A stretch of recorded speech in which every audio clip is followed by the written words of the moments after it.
So welcome back to my channel, guys. It's your girl Fabiola. If you're new here, please like, subscribe and comment.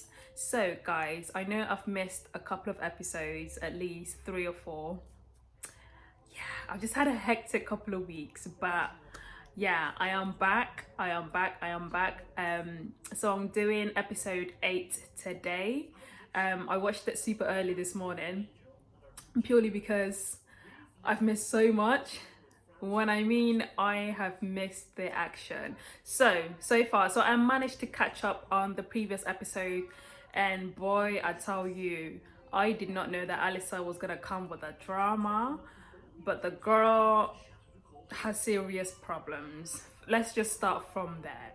Alyssa has some serious, I don't know if it's mental health problem, I don't know if it's personality issues, I don't know what's going on with that girl. I don't think she even knows herself what the hell is going on with her or what she wants. But I did manage to see in the last episodes that she was basically treating Chris like trash. The poor boy, I mean, my heart goes out to him. I feel so sorry for him. I don't think any human being should have to go through what Chris is going through. I think Alyssa should have left and packed her bags a long time ago before even going on that vacation, because the girl purely, admitted that the first time she saw Chris, she didn't feel physically attracted to him. She said, she was saying stuff like, do you know what? At this point, I don't think anything Alyssa was saying made sense. She was picking any excuse to basically cover up the fact that she doesn't like Chris. First excuse, she said, whilst talking to Chris's family and friends, she obviously was told a couple of things that were alarming to her, or things that she didn't like, and so on and so forth. Didn't make any sense to me. When Alyssa spoke to Chris's friends, they were basically telling her what a nice guy Chris is.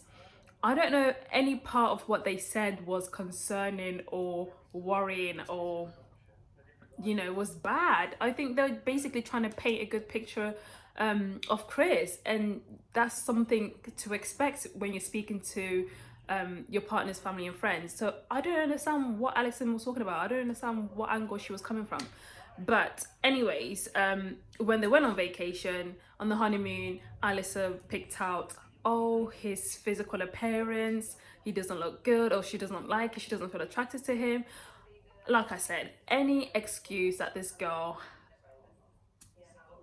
could come up with, honestly, she was picking the smallest thing to basically say, yep, that's the reason why I don't like him, that's the reason why we don't work, that's the reason why we don't match. She kept saying that I should have left. No, she said, well, I'm still here.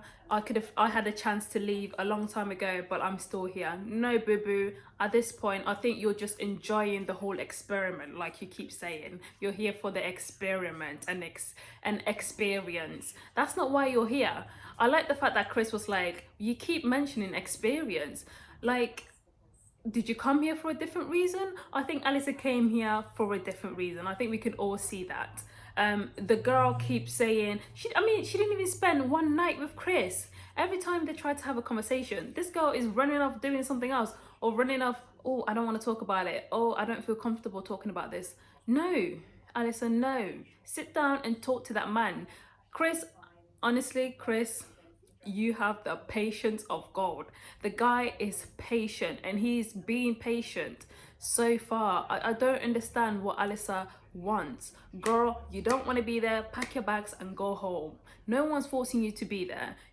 Chris is putting 110% in this, and you have put zero, not even 0% in making an effort, and yet she's the one that keeps saying, oh, I don't want to be painted as the bad one. I don't want to look bad on TV. Oh, my mom said this. Oh, yeah, I'm making the effort. I don't like the fact that he keeps saying I'm not making the effort. Alyssa, shut up. At this point, shut up, girl. You know what? I was getting migraines. I was getting migraines listening to Alyssa talk because I was like, oh, like if this is how I feel, imagine what Chris is going through. Like the guy probably drank himself to sleep. At this point, I was getting headaches.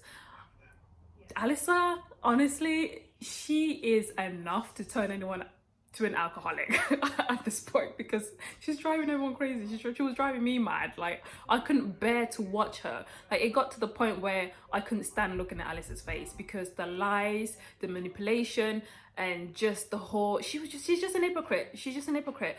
And I don't and I think Chris started to realize at one point that Alyssa wasn't there for the experiment. She wasn't there to make it work. She wasn't there for the right reason. And even his mum said that, like, you know, maybe she just came on,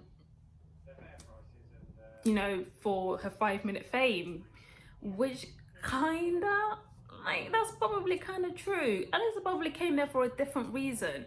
And she's making it very obvious, very, very obvious that she isn't there, you know, to make it work out with Chris. The girl doesn't even want to stay in the same building as Chris. Like, that is how bad it is. She's never spent a night with Chris. They've never even stayed in the same building from the get-go. So, you know, I mean, on the last episode, I saw Alyssa was saying, obviously they had to move in together, and Alyssa was proposing, oh, I can move in 1 week and then you can move in the following week. Girl, like how does that make sense to you? How? You are a married couple. You cannot be doing, oh, I'm staying there 1 week, or you stay here 1 week. No, girl, it doesn't work like that. It doesn't work like that. Like, you've just got married. You're supposed to be spending time to get to know each other. I bet you Alyssa probably doesn't even know Chris's last name at this point because the girl does not spend 5 minutes with him, you know. And I feel so bad for Chris because every time he tries to go out of his way to sit down with Alyssa and try to understand why she's feeling that way and what is going on with her and what she wants, she just shuts him down. And that's so sad to see because the guy is literally, like Olusola said, the guy is pouring his heart out. And you know, you have Alyssa here that's basically stomping on it. Like, she doesn't care. She doesn't want to be there. She doesn't like Chris. She's made it very obvious. Yeah, I mean, there's nothing else Alyssa can say to prove to us that she wants to be there for the experience. No, girl, you don't want to be there for the experience. Nope. You don't want to be there for the experiment. Sorry. Alyssa is enjoying the fact that she gets to be around the girls and enjoy herself. And I'm sorry, boo, that isn't what you came on the show for. You came on the show to find love, to find a husband, and live happily ever after. So, girl, you know what? It's time for you to pack your bags and go. Anyways, let's get down. 8 minutes of ranting about bloody Alyssa. Honestly, the girl is driving me mad. She's driving me crazy. So on this episode, they get to do a housewarming. So where they invite their friends and their family to come over, and you know, for them to basically see how they live together and to see the apartment and just spend a nice time with the couple. So well, unfortunately, Alyssa and Chris have divorced. I mean, I saw that coming. It had to happen probably the next day of the wedding. I think the divorce was something that needed to happen way before this episode. Probably way before episode 4. Yeah. So Chris is a free guy. He's a free man, and I'm so happy for him. I think there is the right person for Chris out there. You know, and unfortunately he had to go through the experience of meeting Alyssa. You know, he's probably never going to forget that girl. ever. So you have Noah, am I saying Noah? Noah and Steve. So I said this. So Steve and Noah are obviously having a conversation. Clearly they've been having, I wouldn't say issue. I think they have disagreements on the amount of kids that they want and the number of kids that they want. So Noah wants 3 kids and she wants to stay on that number. Basically, she is very precise with a number. She wants 3, she doesn't want 2, she doesn't want 1, she doesn't want 4, she wants 3. And Steve is basically saying, you know, there's no flexibility, you know, which is normal. I mean, it's a normal thing for couples to have. But I don't know if Noah realizes, but you can plan things, but it doesn't always happen that way. But I mean, I understand Noah's point. I can understand her. She obviously has a set number of kids that she wants to have, which is absolutely fine and understandable. And Steve obviously, you know, he's like, yeah, I don't really want that, I want to have this, which is fine. And then they obviously talk about the job situation. I knew this was coming. It was brewing for Noah to be like, yeah, I don't know if this situation fits well with my life. So Noah is obviously, I wouldn't say worried, but she is obviously a bit concerned about Steve's situation in terms of financial stability, basically. Steve, I think Steve was trying to make it very clear to Noah that financially I'm fine. You know, it doesn't, although I'm going from job to job and, you know, I'm not really, I don't really have a stable job at the moment. I'm freelancing. Money isn't going to be an issue for me, point blank, period, you know, so that's nothing for you to worry about. I just want you to support me and, you know, be by my side and just trust me. And then I'm thinking, I mean, Noah's like, yeah, that's fine. But in my mind, I'm thinking, Steve, you know, you're a couple now. It's not just down to you. And basically, from Noah's point of view, like I understand Noah's point of view completely, because she, from what she's gone through in her past, like growing up, she basically said, I have never not worked in my life. I've always had a job. So for me to be with someone that doesn't really know like, you know, doesn't really have a stable job at the moment is difficult for her to understand and get used to, because, you know, when it comes to having kids, I'm sorry, Steve, but you do need to kind of figure something out, because Noah doesn't want to be the only one providing. Steve, you need to be the provider. And I don't think Steve is getting that. For him, it's more of, you know, he's basically saying to Noah, don't worry about me, I'm fine, you know, there's always ways for me to make money. But I don't think Steve understands that's not the point, Steve, because if you don't have something stable and you're building a family with someone, you need to reassure her that financially you guys are going to be good. You know, I mean, Steve, at this point, just sort out your job situation. Like, get a job. I don't know. And maybe Steve has a business that's booming at the moment, that's doing well. I don't know. We don't know what Steve is doing at the moment. We don't know what the hell is going on with Steve. Maybe he has a secret stash of money somewhere. I don't know. I'm struggling to explain, because he mentioned about his savings, and I'm struggling. Like, Steve doesn't give the impression that he's making any sort of effort at all, or even listening to what Noah is trying to explain to him, that no, I'm not just talking about being able to make money. No, I want you to have something stable, because I don't think Steve understands this. But when they start to have kids, like Noah, I don't know her job situation. I don't know what job she does. I can't quite remember, but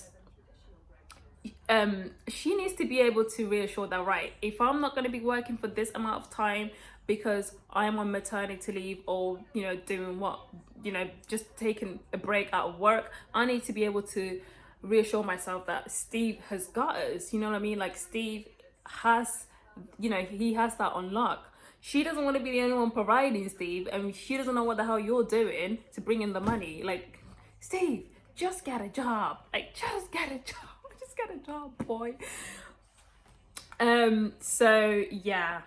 So basically, when Noah and Steve were talking to their friends, and Noah's friend was basically explaining to Steve that, you have to understand where she's coming from, given from her experience and her background. Basically, you can understand she just wants someone that's stable.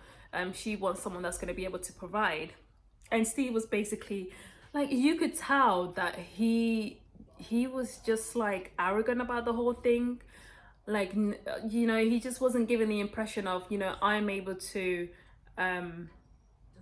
even meet her halfway and make the effort to look for something, or look for a job, or get something stable and stop freelancing. The impression I get from Steve is he's acting like, he isn't married. Like, he's making decisions without considering her, and she even said that. She was like, where do I come in the picture? Like, does my opinion even count? And I don't think Steve, sorry, I keep saying Chris. I don't think Steve was even considering her thoughts. I don't think Chris was even considering her. He's just making decisions by himself. And no, Chris, no, oh, I need to stop saying Chris. No, Steve, you are with Noah now. You are a couple. You have to work together. So Olusola sits down with his friend. His friend's cute. Damn, he's cute. His friend's cute. Basically, his friend was like, so how's it going on with Katina? How are you guys getting on? And Olusola's like, yeah, everything's good. We just haven't done the deed yet. And he was like, after, speaking to, is it Pastor Frank? I can't remember. What is his name again? What is his name? What is his name?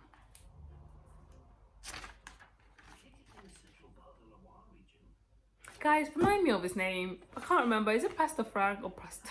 I can't remember what his name is. Anyways, yeah. So he's basically saying to his friend, everything's good. We haven't done, we obviously haven't slept together yet, but you could tell Olusola was like, trying to get to know her emotionally, and just trying to get to know her. I think, do you know what, like, the thing is, like, I think Olusola does really like Katina. I think he is just scared of what is going to happen, and he's overthinking. Like his friend said, I think you're just overthinking everything. You are married, so you guys could, if you guys wanted to obviously do the deed, just do it. You're married couples. There's nothing that that should be stopping you. And Olusola was basically explaining, no, I kind of want to get to know her, like emotionally, and just trying to know a bit more about her before before obviously we go to that next step. And I can understand Olusola's point of view, but then again, I'm thinking, like his friend said, like his friend was like, well, I've never seen Olusola hold back before, so maybe he likes Katina so much that he's actually scared, like, of screwing this up. And he was basically telling Olusola, like, stop overthinking and stop putting so much pressure on herself, because you are asking too much of her. I mean, at one point he was saying that Katina went to the shop and the only thing that she bought was bread and water, and for him he was like, is that the only thing? Like, he was like, I don't know, like, he was saying, he was no, which was funny. He's like, wow. like he doesn't know if if Katrina knows how to do food shopping. Oh god. And his mom was like, wow, she's been, like that's normal. Like she's been by herself for a while. Like that is normal. It's gonna take time for her to get used to obviously going out shopping and doing shopping for two people rather than just herself. And and Olusola was like, yeah, maybe I am just asking for too much, and bless him. I think he really likes Katrina, and I think he's scared of doing the wrong thing, and he's just scared that he's gonna mess up the whole thing, basically. But I do feel like Olusola is putting too much pressure on himself and Katrina. I'm not quite sure why. But yeah, it seems like he's putting a lot of pressure on that girl. Like even when in the last episodes, when they were doing activities together, when they were going to the gym and the horse riding, and you can just tell, like, the way he talks to her, it's almost like, he doesn't really, he pushes her a lot, and he's not very, like, emotionally, how can I say, he's very aggressive. He's very aggressive, like the way he talks to Katrina sometimes. I'm not sure. I don't understand why Olusola was acting like that. I don't know if it's because he's scared or he's just trying to be controlling. I'm not quite sure. I still haven't, like, put my finger on what Olusola was trying to do. So Lindsey and Mark. Lindsey and Mark. I think Mark is seeing exactly what he asked for. I said this from the beginning. Lindsey is crazy as a Cocoa Pox. Lindsey is woo! I think the needle on the nail was when Lindsey had an argument with Olusola on the bus. That argument didn't need to happen. I mean, it was silly, to be quite honest with you. And I think clearly, like Mark said, Lindsey probably had too much to drink, and it escalated. Right, so Mark right now is feeling I don't know, I need to use the right word. He is feeling overwhelmed. I don't know if he's feeling overwhelmed or Lindsey's just too much for him at this point. Lindsey's too much for Mark. I think he's realizing that. Lindsey is always on 100. She is on 100 24/7, and that's the way she is. Unfortunately, Mark, that's the way Lindsey is. That's the way she's always going to be. That's the way she was before. You knew this, Mark. You knew this. You knew this from the get-go, Mark. So don't be surprised. I think it comes from a good place. Lindsey has a good heart, but the way she goes around and the way she carries herself and the way she presents herself is it's distasteful sometimes. I mean, the boy feels like he is just yeah. I don't know what to say. I mean, I'm sorry, Mark, but this is Lindsey. She helped. I saw in the last episode she helped him move his stuff into her place because his place were infected with ants or something like that, with insects, or I don't know what was going on in his place.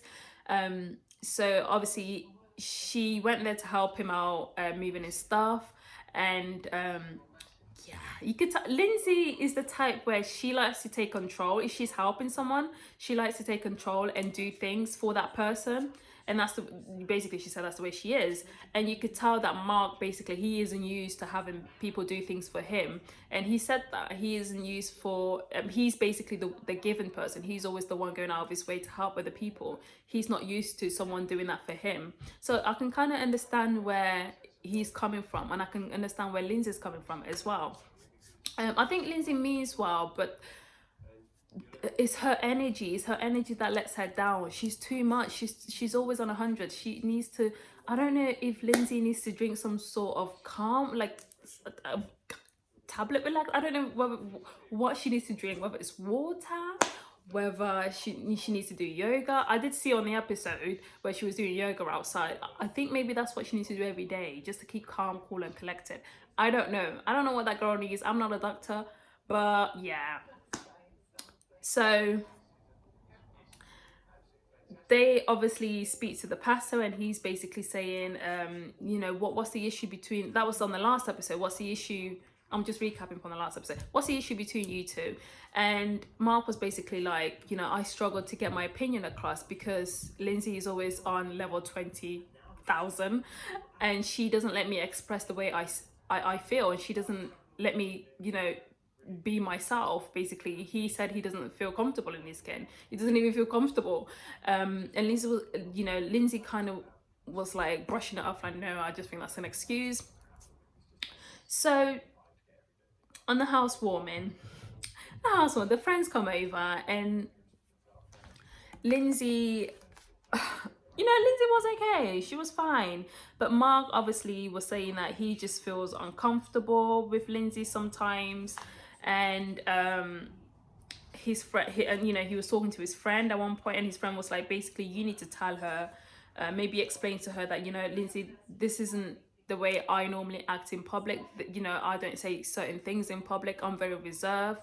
And you know, they showed a clip where Lindsey was basically saying things that, you know, were probably inappropriate for anyone like me to say in public, or like Mark as well.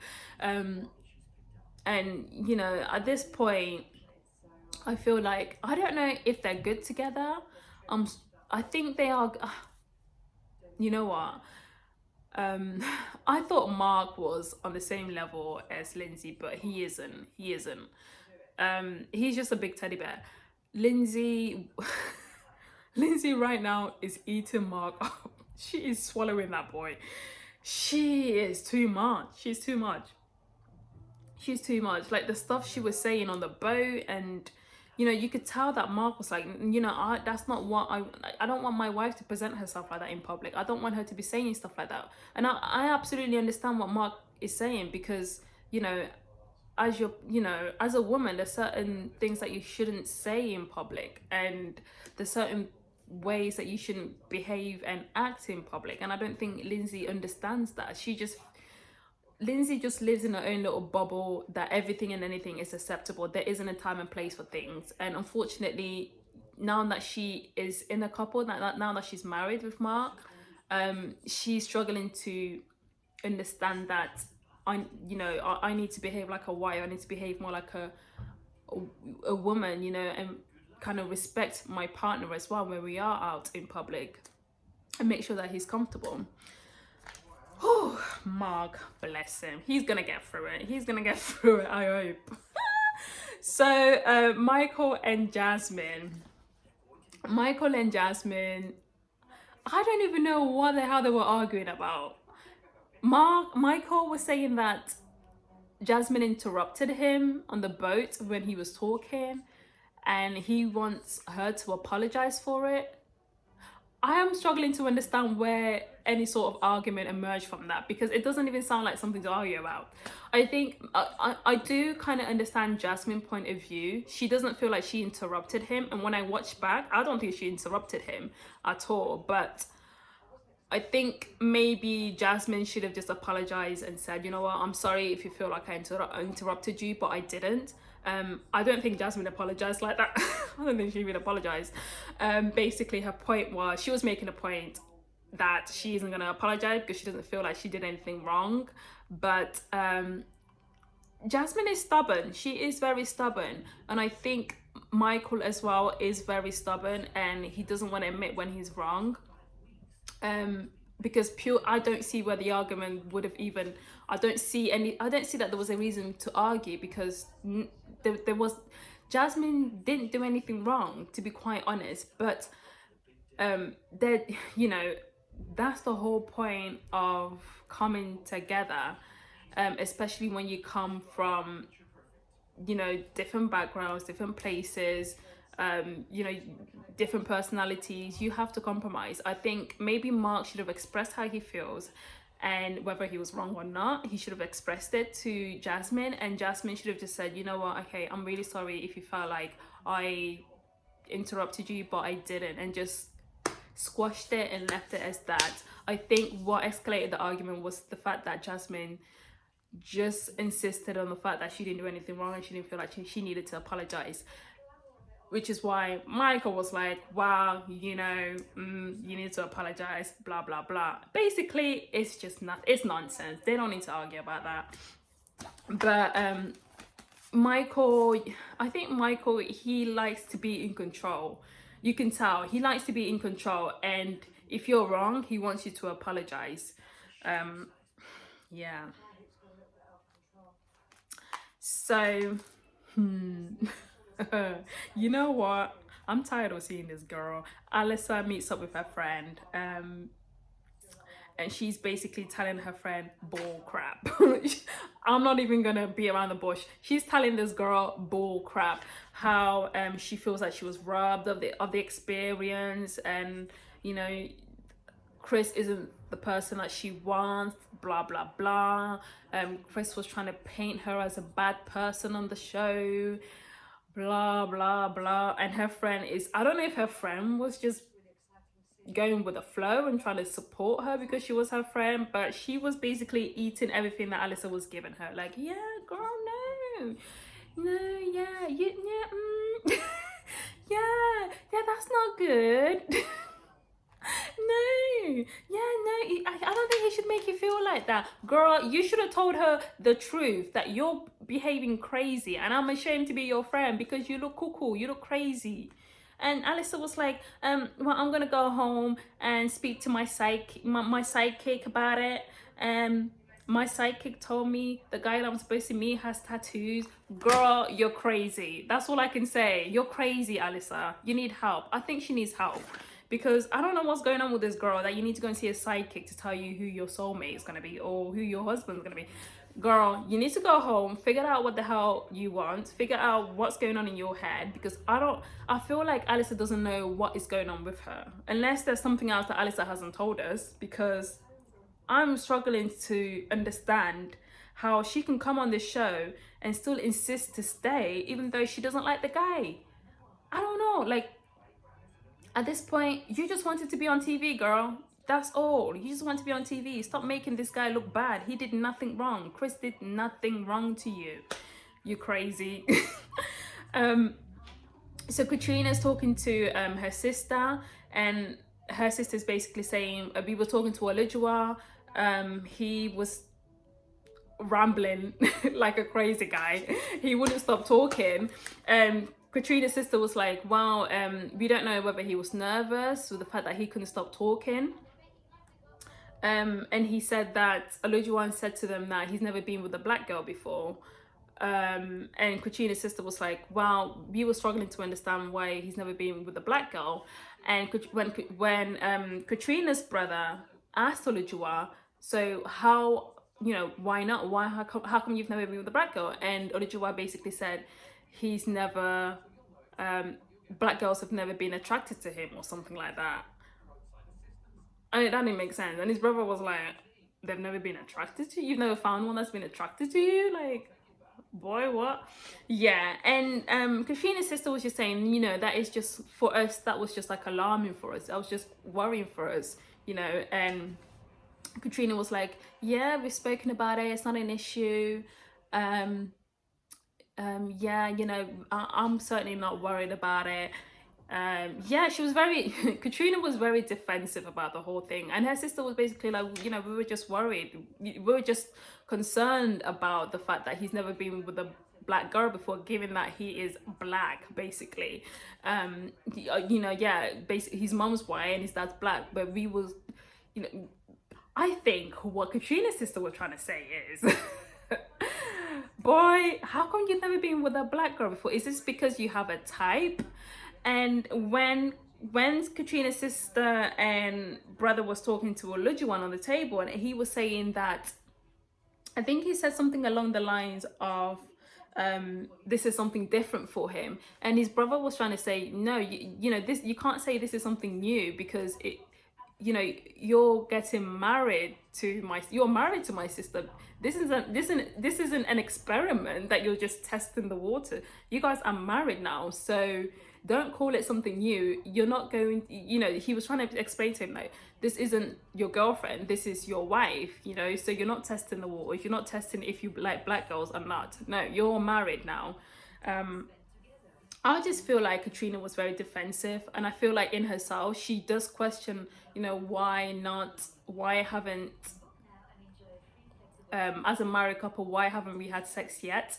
Because I feel like it's playing on Katrina's mind. I do really feel like it's playing on her mind. Is Olusola not attracted to her because she's black? I don't know. I'm just making assumptions up. I don't know, but yeah, I think it is playing in Katrina's mind that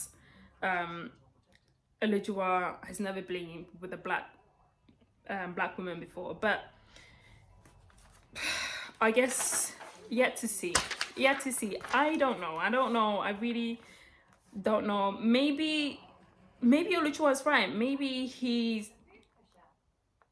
Maybe black woman's never been attracted to him. Like you said, maybe he's never had a connection with a black woman before until he's met Katrina, because I do really feel like he does like Katrina. He really does like her. I don't think it's the fact that she's black or not. I feel like obviously he's had a type in the past, and that was in the past, and now that he's met Katrina, he's obviously, this is, like he said, this is new to him. He's never dated a black woman before. I don't know. I'm just repeating what they said, but yeah. I mean, it's interesting. I think it is interesting that Olusola has never been with a black girl before.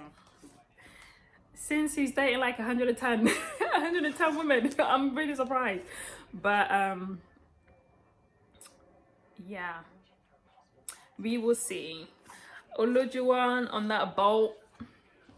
When he was on that boat, when I tell you, oh, I should have done a review on the last episodes. Oh god. But yeah, anyways guys, so I will do a review on episode 9 next week, so stay tuned. I think at the end of this episode, Lindsey had a little meltdowns again, purely because she had too much to drink. Because that's what happens when Lindsey drinks. She goes off the rails, and her 100% of craziness goes to 1000% when she drinks. So yeah, I don't know if Mark's gonna decide to stay in this marriage, or he's gonna think, you know what, I can't be dealing with this. This isn't what I signed up for. But I really hope that Lindsey changed her way. I really hope that she works on herself and changed her way, because she is a nice girl. Like, deep down, she is really nice. She isn't evil like Alyssa over there. She means well. I just feel like I don't know if it's a past experience, but she needs to calm down. She really needs to calm down, because Mark is a nice guy. He's a nice guy, and I feel like it will work. I want it to work out, because they're good together. You know, they really like complement each other. They work well together on paper. But now the issue is, can Lindsey like calm herself and stop being overbearing and just being in Crazy's face too much? Because that's the issue. She's just covering him too much. She's just there. She's always there. She's always like on 10. She's always on 100. Like, she just needs to back off. And that's what Mark was saying. Like, she needs to just calm down and just let me think and breathe sometimes. That she's just obviously doing too much. But no, I do hope that you know, Lindsey's funny. I think she was like, Katrina, stop giving me those eyes. Katrina was like, girl, you stay over there. I don't even want to talk to you. Oh, Lord. Yeah, those two. Lindsey is going around causing drama with everybody at this point. Everyone's got drama. Everyone's got beef with Lindsey. It's not good. It isn't good because it's making Mark uncomfortable. Yeah, she really needs to calm down. Anyways, thanks for watching my video, guys. I will see you on the next video where I'm doing episode 9. So please like, comment and subscribe. Let me know what you thought about the review. If there's anything that I said that you didn't like or didn't agree with, just leave a comment down below and I will try and correct it, because clearly I'm forgetting these people's names. I'm calling Chris Mark, I'm calling Mark Chris. Like, I'm getting mixed up with their names, but I will get there. I'm not very good with names. I am getting it. I will get there, guys. I will get there. Okay, so bye.